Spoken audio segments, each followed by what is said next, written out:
In a striking development in international relations, former U.S. President Donald Trump has expressed a willingness to travel to China for a potential meeting with President Xi Jinping.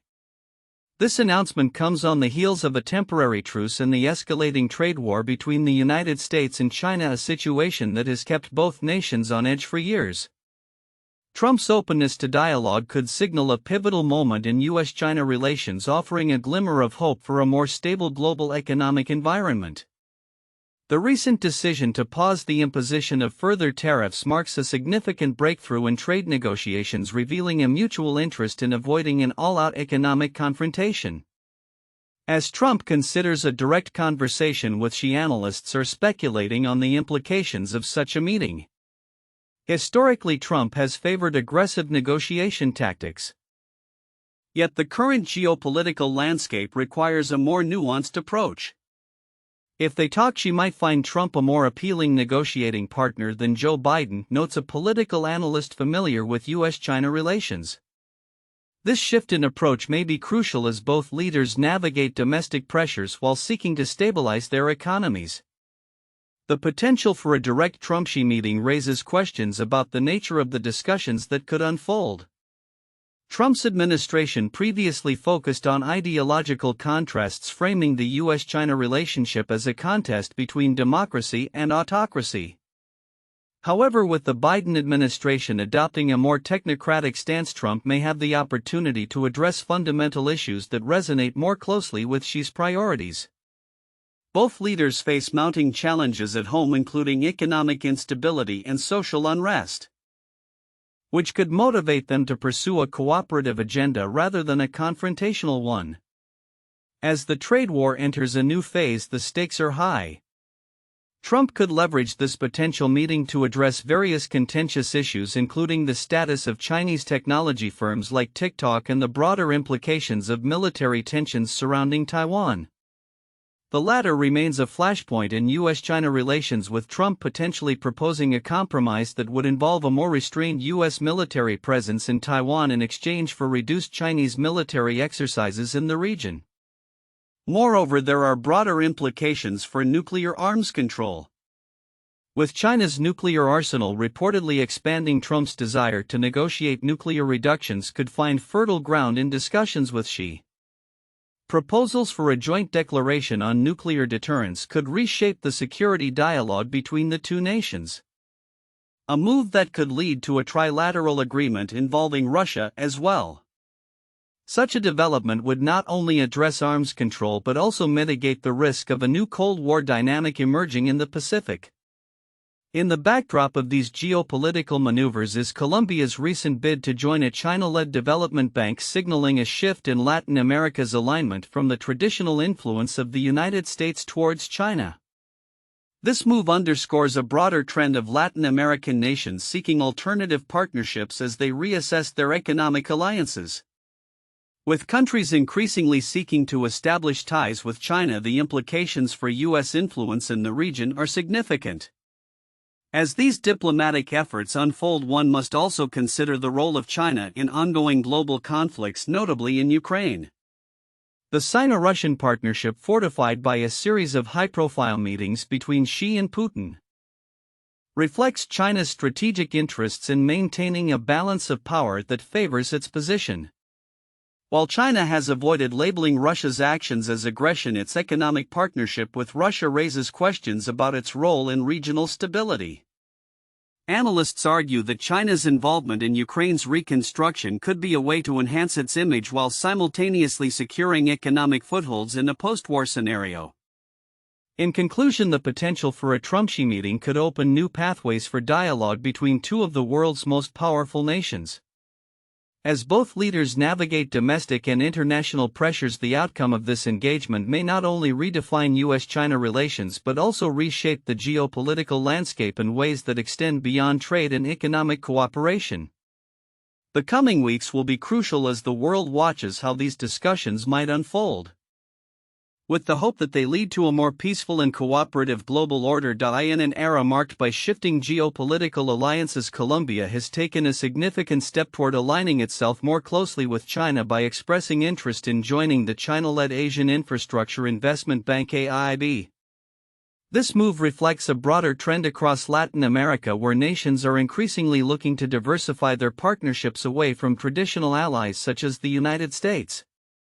Colombia's desire to join the AIIB comes at a time when many Latin American countries are seeking more favorable terms for development financing, particularly in the wake of economic instability exacerbated by the COVID-19 pandemic. The AIIB, established in 2016, has positioned itself as an alternative to Western-led financial institutions, offering funding for infrastructure projects that are often seen as critical for growth in developing regions.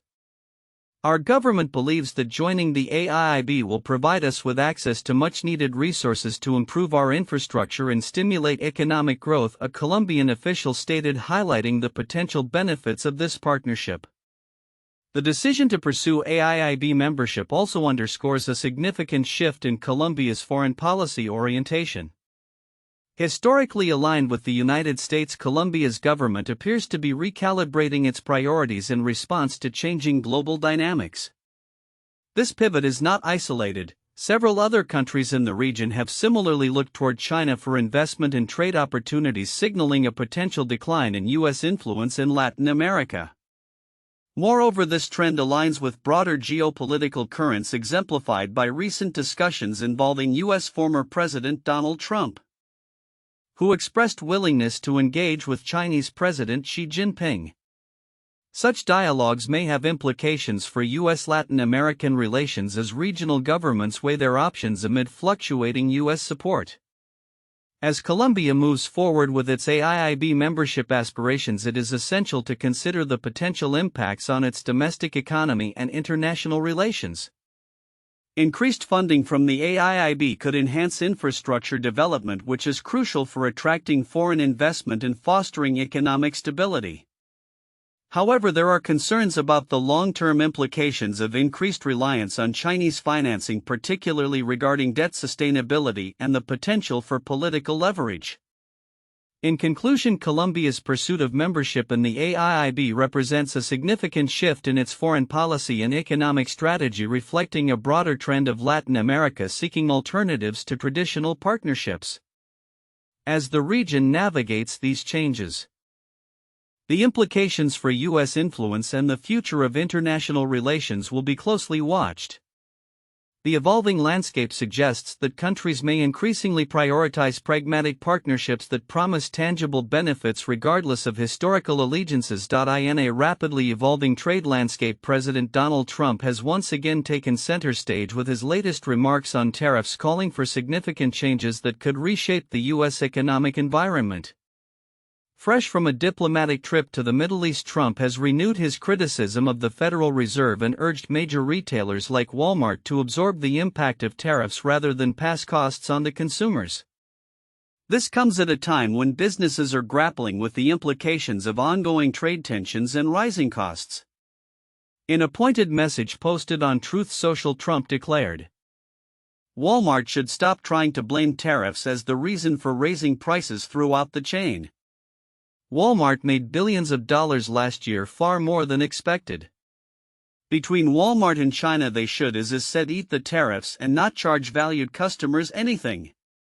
This statement follows Walmart's warning that tariffs could lead to price increases for consumers, a concern echoed by other retailers facing similar pressures. A spokesperson for Walmart responded, emphasizing the company's commitment to keeping prices low but acknowledging the challenges presented by narrow retail margins. As the trade narrative unfolds, Trump indicated that the U.S. would set new tariff rates for its trading partners within weeks. He acknowledged the difficulty of negotiating with multiple countries simultaneously, stating, "I think we're going to be very fair. But it's not possible to meet the number of people that want to see us."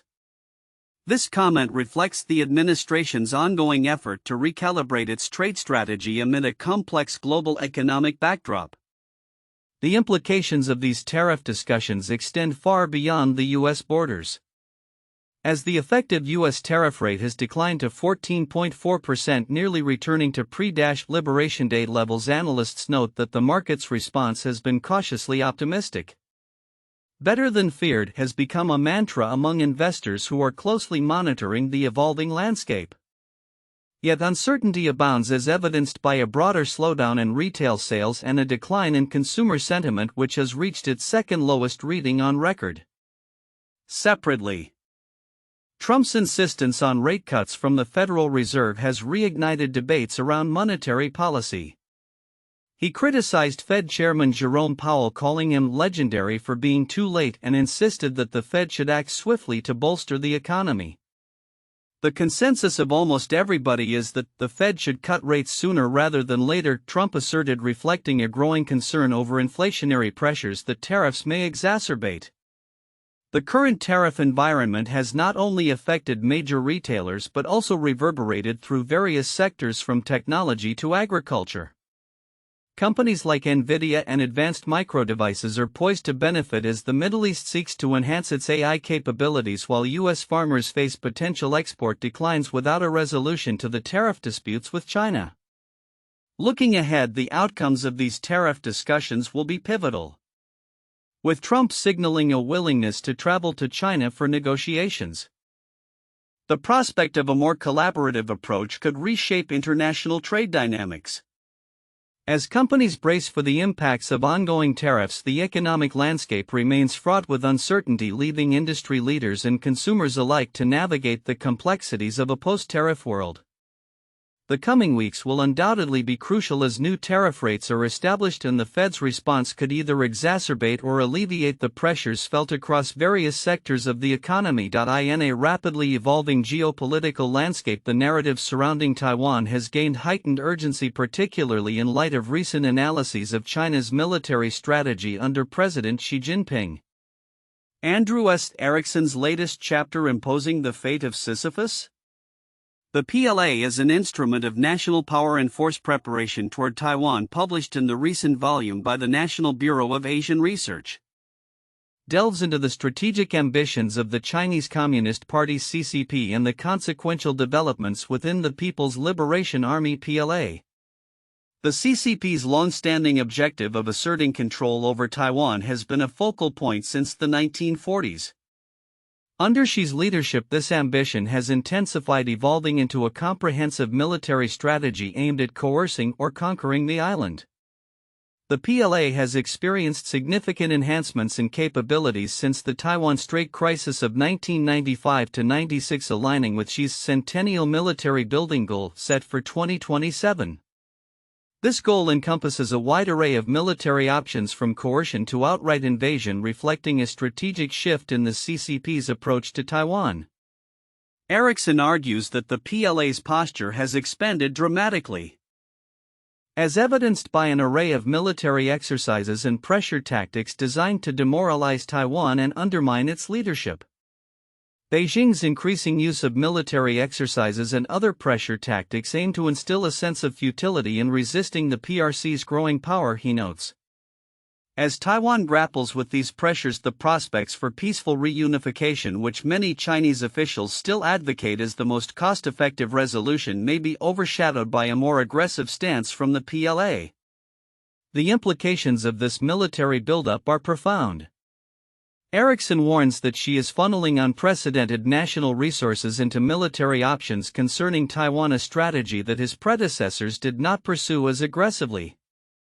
This shift raises the stakes for Taiwan and its allies, particularly the United States, which must urgently enhance their defensive capabilities to deter potential aggression from the PRC. As the PLA continues to evolve, its operational readiness and strategic flexibility present a significant challenge to U.S. interests in the region. Moreover, the current climate reflects a growing pessimism within the CCP regarding the effectiveness of its policies. There is an increasing perception that Taiwanese and U.S. actions are trending in a direction that Beijing finds unacceptable, potentially justifying harsher measures. As Ericsson articulates, the PLA is on track to offer the necessary deterrence or compellence, potentially through CCP authorization, to take harsher approaches and even credibly threaten war. In parallel to these military developments, the geopolitical tensions have also resonated in the financial sector, as highlighted by recent reports on the performance of defense-related investments. U.S. Global Investors CEO Frank Holmes emphasized the resilience of the war ETF, which has outperformed other national security-focused ETFs amid rising geopolitical unrest. This performance underscores a wider trend of increasing military expenditure and investment, further fueled by the intensifying competition between the US and China. With global military spending projected to exceed $3 trillion, the urgency for Taiwan and its allies to bolster asymmetric capabilities cannot be overstated. The interconnectedness of military readiness and economic strategy suggests that Taiwan's fate may hinge not only on its defensive measures but also on the broader geopolitical dynamics at play. As the PLA continues to refine its capabilities and operational strategies, the international community must remain vigilant, anticipating the next steps in this complex and potentially volatile scenario. In conclusion, as tensions surrounding Taiwan mount, the implications of China's military strategy will resonate far beyond its shores. The interplay of military preparedness, economic dynamics, and international alliances will shape the future of regional security. Policymakers and strategists must navigate this intricate landscape with foresight and resolve, recognizing that the stakes are higher than ever and the need for effective deterrence is paramount. The coming years will be critical for Taiwan, the United States, and the region as a whole, determining whether the specter of conflict can be averted or whether the ambitions of Xi Jinping and the CCP will ultimately reshape the balance of power in East Asia. In an era marked by shifting global power dynamics, the recent Forum of China and the Community of Latin American and Caribbean States China CELAC held in Beijing from May 13 to 15, 2025 has underscored China's ambition to redefine its role in international diplomacy. At the heart of this gathering was a vision articulated by Chinese President Xi Jinping, who framed China not merely as a superpower, but as a collaborative partner ready to engage with often overlooked nations, including those in the Caribbean. Xi's address at the forum was noteworthy for its emphasis on cooperation rather than coercion. "Our goal is to build a community with a shared future for mankind," he stated, laying out 5 foundational pillars: solidarity, development, civilization, peace, and people-to-people connectivity. These initiatives reflect a philosophical stance that prioritizes mutual respect and shared prosperity, echoing ancient Confucian ideals and the contemporary values of socialism. For St. Lucia, a nation currently devoid of formal diplomatic ties with China, the forum represented a significant opportunity for inclusion on the global stage. Ambassador Peter Lancequot's presence alongside leaders from across Latin America and the Caribbean signified a step toward re-engagement. As Casey Gerson, a member of the St. Lucia, China Friendship Association, observed, "This participation was a testament to the evolving landscape of diplomacy, where dialogue can begin without established formalities. The implications of this engagement are profound." Earl Bousquet, former press secretary to the Prime Minister of St. Lucia, articulated a pressing reality: the status quo of global diplomacy is increasingly untenable. He suggested that the rise of China necessitates a recalibration of foreign policies for smaller nations like St. Lucia, positioning cooperation as a vehicle for development in sectors such as trade, healthcare, and education. When formal ties are re-established, he noted, it will not be a question of capitulation but of vision, a shared journey toward mutual benefit. China's ascent has been nothing short of remarkable. In under 50 years, the nation has lifted hundreds of millions out of poverty and aligned its development strategies with the United Nations Sustainable Development Goals. This trajectory, Bousquet argues, reflects a philosophical commitment to global cooperation rather than a mere pursuit of dominance. The geopolitical landscape in Latin America and the Caribbean is at a critical juncture. Countries face a choice between perpetuating historical dependencies or forging new partnerships based on respect and shared objectives. The sentiments expressed at the forum resonated with a collective desire for collaboration rather than subjugation, a theme that may define the future of international relations in the region. As the tides of history shift, the call for a more inclusive and equitable diplomatic approach is clear. China's win-win diplomatic model serves as a roadmap for nations like St. Lucia, which now stand on the precipice of rejoining the global conversation. The future, invigorated by new partnerships and mutual respect, is one where nations may finally steer their own courses, creating a more balanced and representative global order. As we look ahead, the decisions made in the coming months will reveal whether countries in the Caribbean and beyond will seize the opportunity for transformation or retreat into the shadows of past dependencies. The invitation from China is clear: a chance to be part of a new narrative defined by collaboration and shared progress.